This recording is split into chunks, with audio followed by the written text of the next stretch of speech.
So ഞാൻ പറഞ്ഞത് ഇന്ന് ദൈവസഭ നോക്കുന്നത് മുഴുവൻ പെർഫോമൻസാ. പുറമേ ഒരാൾ ആത്മീയയാണോ എന്ന് നോക്കുന്നത്. കർത്താവ് മുകളിൽ നിന്ന് ഇനി നമ്മൾ എത്രയൊക്കെ നല്ലതായിട്ട് വർഷിപ്പ് ലീഡ് ചെയ്താലും, എത്ര നല്ല പ്രസംഗം പ്രസംഗിച്ചാലും, നമ്മൾ എല്ലാ ലേഡീസ് മീറ്റിങ്ങുകൾക്കും അല്ലെങ്കിൽ ചർച്ചിൻ്റെതായ എല്ലാ കാര്യങ്ങൾക്കും നമ്മൾ മുന്നിട്ട് നിന്നാൽ, എന്റെ കർത്താവ് ഇപ്പോൾ ഞാൻ ഇവിടെ മെസ്സേജ് പറഞ്ഞുകൊണ്ടിരിക്കുമ്പോൾ, നിങ്ങൾ മീറ്റിംഗ് അറ്റൻഡ് ചെയ്തുകൊണ്ടിരിക്കുമ്പോൾ എന്റെ കർത്താവ് നോക്കുന്നത്, എന്റെ ഹൃദയത്തെ നോക്കുന്നത്, അക്സേ നീ വചനം പറയുന്നത് എന്നോടുള്ള മുഴുവൻ സ്നേഹം കൊണ്ടാണോ, അതോ അല്ലെങ്കിൽ ഒരു മീറ്റിംഗ് കിട്ടിയത് കൊണ്ട് വെറുതെ പ്രസംഗിക്കുവാണോ? നിങ്ങൾ കേട്ടുകൊണ്ടിരിക്കുന്നവർ ജീസസ് സിസ്റ്റർ എന്ത് ചിന്തിക്കുമെന്ന് ഓർത്താണോ ഈ മീറ്റിംഗ് അറ്റൻഡ് ചെയ്യുന്നത്? അല്ലെങ്കിൽ വചനം കേൾക്കണം, എല്ലാരും പറഞ്ഞത് കൊണ്ടൊന്ന് വീഡിയോ ഓൺ ആക്കിയിരിക്കാം, ഈ മനോഭാവത്തോടെയാണ് ഇരിക്കുന്നത്? ദൈവമക്കളെ, കർത്താവ് ഇപ്പോഴും നിങ്ങളുടെ ഹൃദയത്തെ ഏത് സ്കെയിലിൽ അളക്കുന്നെന്ന് ചോദിച്ചു കഴിഞ്ഞാൽ, അത് ഹല്ലേലൂയ കർത്താവിനോടുള്ള ആദ്യ സ്നേഹം. ആ വാക്കിന് ഭയങ്കര ഇമ്പോർട്ടൻസ് ഉണ്ട്. ആദ്യ സ്നേഹം എന്നാ പറഞ്ഞത്. അതിന്റെ അർത്ഥം എന്നാ? ഞാൻ എന്റെ കർത്താവിനെ അറിഞ്ഞ കാലത്ത്, രക്ഷിക്കപ്പെട്ട സമയത്ത്, സ്നാനപ്പെട്ട് വെള്ളത്തിൽ നിന്ന് കയറി വന്ന സമയത്ത്, പരിശുദ്ധാത്മാവിന്റെ അഭിഷേകം പ്രാപിച്ച സമയത്ത്, അല്ലെങ്കിൽ ഞാനും എന്റെ ദൈവമായിട്ടൊരു ബന്ധമുണ്ടായിരുന്നു. ആ ബന്ധം എന്തായിരുന്നെന്നറിയാമോ? എപ്പോഴും കർത്താവേ കർത്താവേ യേശുവേ എന്നൊരു വിളി ഉണ്ടായിരുന്നു. അല്ലെങ്കിൽ എഴുന്നേറ്റ് പ്രാർത്ഥിക്കാൻ ഒരു ഉത്സാഹം ഉണ്ടായിരുന്നു.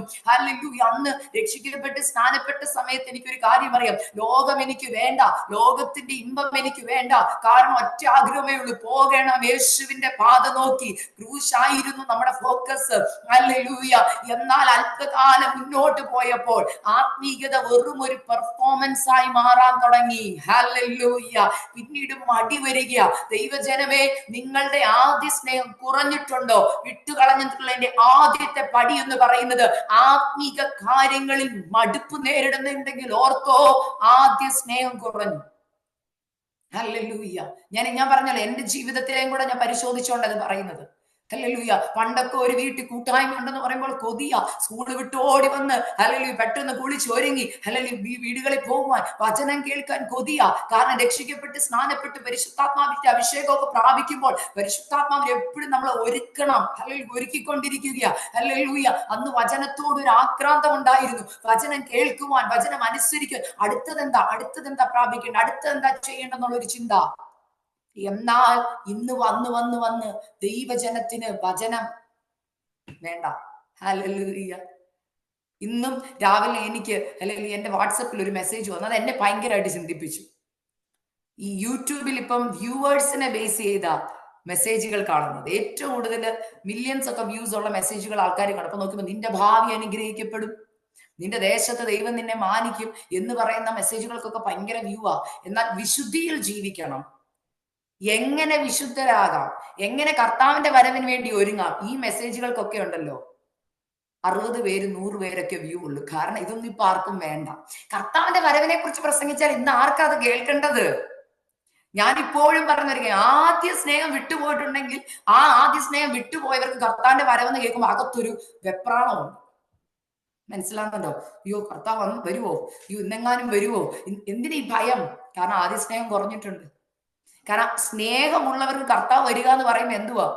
ഭയങ്കര ആഗ്രഹം. അയ്യോ ഇന്നൊന്ന് വന്നാ മതിയായിരുന്നു, ഇന്ന് എന്റെ കർത്താവിനെ എനിക്കൊന്ന് കാണായിരുന്നു, ആ പ്രാണപ്രിയന്റെ മുഖം എനിക്കൊന്ന് കാണായിരുന്നു, ഈ ഒരു ചിന്ത വരും. അല്ലെങ്കിൽ അതുകൊണ്ട് വന്ന വ്യത്യാസം ഞാൻ പറയാം. പണ്ടൊക്കെ ചർച്ചുകളിൽ ആശീർവാദം പറയുമ്പോൾ, അല്ലെങ്കിൽ എന്റെയൊക്കെ ചർച്ച പപ്പായും ഞങ്ങളുടെ വല്യപ്പച്ചനൊക്കെ പറഞ്ഞ ആശീർവാദം ഞാൻ കേട്ടിട്ടുണ്ട്. എന്തുവാ?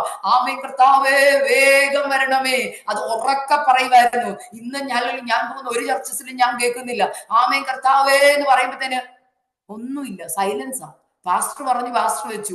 വേഗം എന്നൊരു വാക്യേ ഇല്ല. വരണോന്ന് വല്ലോരും 1-2 പേര് പറഞ്ഞോളൂ. അതിന്റെ അർത്ഥം എന്നാ? ഇപ്പോഴെങ്ങും വേഗം വരല്ലേ, എന്റെ കൊച്ചിന്റെ കല്യാണം കഴിഞ്ഞിട്ടേ വരാവുള്ളേ. എന്റെ കർത്താവ് ഇപ്പോഴെങ്ങും വരല്ലേ, വീടിന്റെ പണി കഴിഞ്ഞിട്ടേ വരാവുള്ളേ. കർത്താവ് ഇപ്പോഴെങ്ങും വരല്ലേ, എന്റെ കൊച്ചിന്റെ MBBSന്റെ അഡ്മിഷൻ കഴിഞ്ഞിട്ടേ വരാവുള്ളേ. ഇങ്ങനെയുള്ള ചിന്തകളാ. കാരണം എന്താ? ഇപ്പൊ കർത്താവിനുള്ളതല്ല വേണ്ടത്, കർത്താവിനോടുള്ള സ്നേഹമല്ല പ്രധാനം.